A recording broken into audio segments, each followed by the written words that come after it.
Kaya magandang hapon Luzon, Visayas at Mindanao. Ito na naman si RLTV Vlog. Update ulit natin yung ating Dolomite Beach, no? Ngayong araw ng Monday. Ang ating mga naglilinis. Maraming salamat din po sa inyong paglilinis dito sa ating Manila Bay. At di lang po dito sa area, no? At pasalamat po tayo sa mga nagbo-volunteer dito sa ating Manila Bay. Ayan, magandang pogi. Inom na ng tubig. Ako na lang iinom, nauuhaw na ako eh. Ayan, sa ating mga viewers, silent viewers, sa ating mga kababayan OFW immigrant, ingat din kayo dyan sa abroad, ano? Talagang ating mga kababayan ay malalayo na ang trabaho, ano? Meron pa sa abroad, meron pa sa ibang lugar, no? Talagang kailangan nating magsikap, no? Kaya maraming salamat po sa lahat. At maraming tao ngayon pag Monday, no? Monday, bukas kaya meron pa rin tao yan. Meron pa, no? Meron pa rin mamamasyal yan, di ba?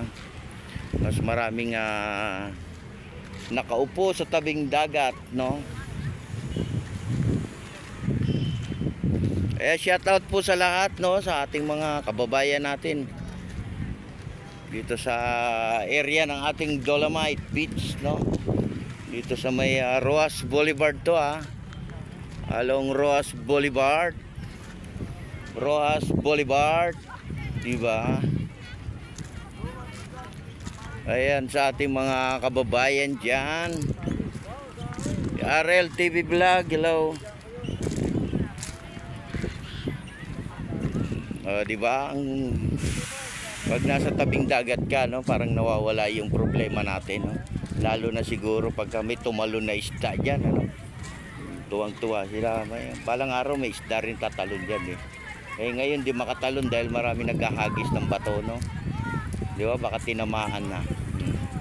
Hindi kasi natin masasawayan dahil mga bata yan, ano?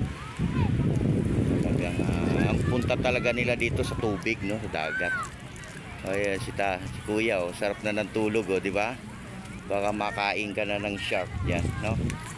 Ayan, support lang tayo, no, sa ating mga kababayan. Saan man sulok ng ating mundo, mag-iingat po tayong lahat, ano? At huwag po tayong makakalimot, lalo na po sa pagdadasal. Ipagdasal din natin yung ating mga kababayan, lalo na po yung mga malalayong lugar, no? Lalo na po yung nasa probinsya, di ba? At lalo na po yung nasa abroad, pagdasal din natin sila, no? Na sila naman ay laging healthy, no? Sa kanilang paghahanap buhay. At mag-iingat din tayo, lalo na po yung mga nandito mga kids, no? Kasi baka naman ay makatakbo yan sa malalim, no? Kailangan yung mata natin ay lagi tayo nakasubaybay sa kanila, no? Ang daming tao ngayon, ano, kasi wala pasok, di ba? Bukas yan, kunti na lang kasi may trabaho na lahat, di ba? Back to ano na ulit tayo, back to work, di ba? Hindi laging holiday, no? Pag araw-araw holiday, wala na. Paano na yung pang araw-araw natin, di ba? Minsan nakakapag-relax din tayo, di ba? Lalo na kahapon, daming tao, no? Father's Day. Maraming namasyal, maraming nagpunta sa iba't ibang lugar.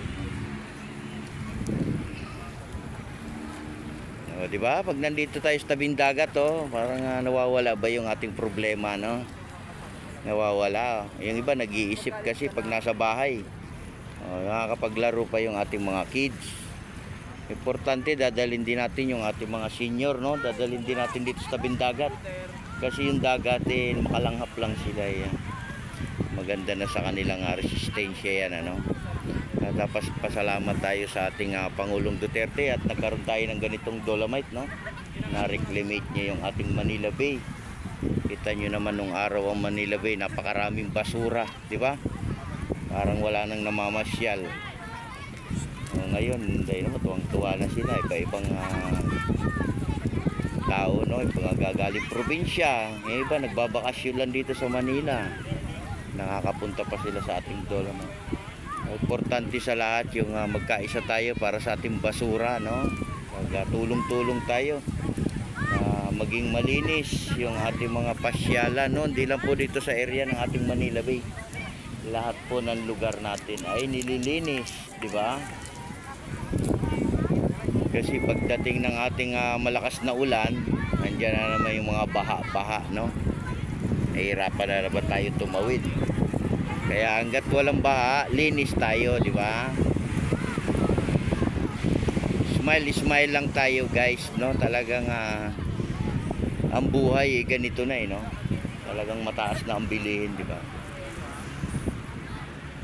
Alos lahat tumaas eh. Yung unano lang yata hindi tumaas, no? Di ba?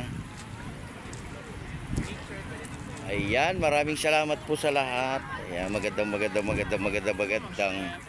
hapon sa inyong lahat.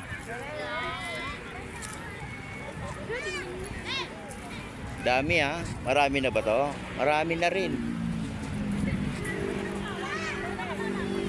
Ayan, mag-iingat po tayo sa pag-uwi at sa paglabas. Ayan. Yung iba rito ay pupunta pa ng Luneta, no? Kasi yung ating Luneta malapit lang dito sa may Manila Bay. Ayun lang, pag nakita nyo na yung flag, ayun na yung Luneta, no? Napakalapit lang. Kasi yung ibang pasyalan natin ay sarado na, no? Paggabi. Ang Luneta hanggang alas 10 yan, eh. Kaya tuloy-tuloy pa rin yung pagpasok sa ating entrance, no? At babasa po tayo kung ano yung mga nakasulat doon sa may tapat ng ating entrance. Kasi hindi pa po pwede tayong maligo, no? Kaya maliligo lang tayo sa bahay, di ba? At sa Dolomite, di pa pwede, di ba? Pwede kayong maligo sa dagat pero hindi kayo mababasa, no? Di ba? Ayan, sa mga bagong dating, pumasok na kayo at hanggang 6:30 lang tayo ng hapon, ano? Hindi na po tayo mag-extend. Kasi ang extend natin, pag umextend pa tayo ng umextend, madilim na rito sa loob. Hindi na natin makikita ang bawat isa. Hindi kagaya sa Luneta, maraming ilaw, no? Kaya maglalagay pa sila na pwede po kayo maglatag dyan. Hindi naman po bawal ang paglatag, di ba? Huwag lang kayong magdala ng pagkain, no? Kasi ang pagkain di talaga allowed dito, di ba? Ang pagkain sa labas, no? Ayan, sa ating mga kababayan dyan sa Bisaya, to, di ba? Aking mga viewers dyan sa Mindanao,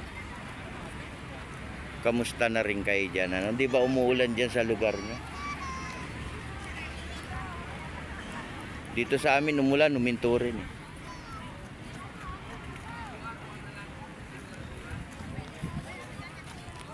Kahapon, no, araw ng Father's Day, no? Magastos naman yung kahapon, di ba?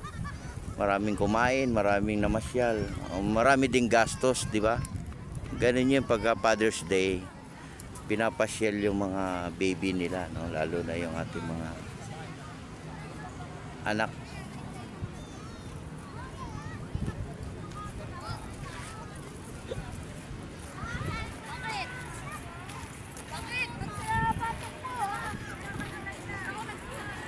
O, di ba, pag nandito yung mga kids, nalilibang sila, di ba? Pag lagi nasa bahay, aburido yan, eh. Pag dito marami silang madampot, di ba? Lakad lang ng lakad. Kaya kailangan binabantayan yung iba nakakalabas, no? Kasi baka mamaya mauna pang umuwi yan sa bahay, di ba? Tsaka yung dagat, gamot din yan, lalo na sa ating mga kababayan natin, no?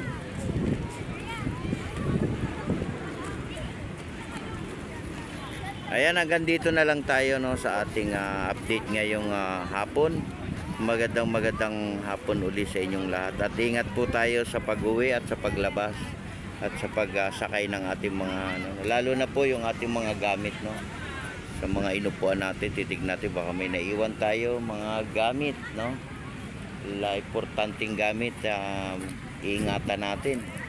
At napakahirap po kumuha, lalo na ng ating mga IT, no? Sa panahon ngayon mahirap na kumuha, kaya kailangan iingatan din natin, ano?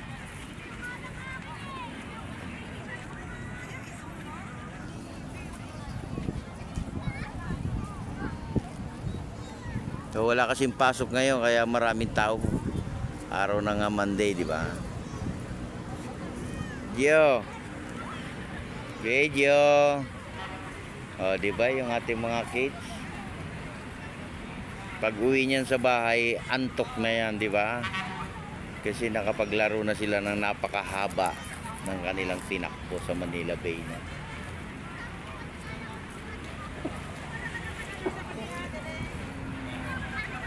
Ayan, ingat po tayong lahat and God bless po.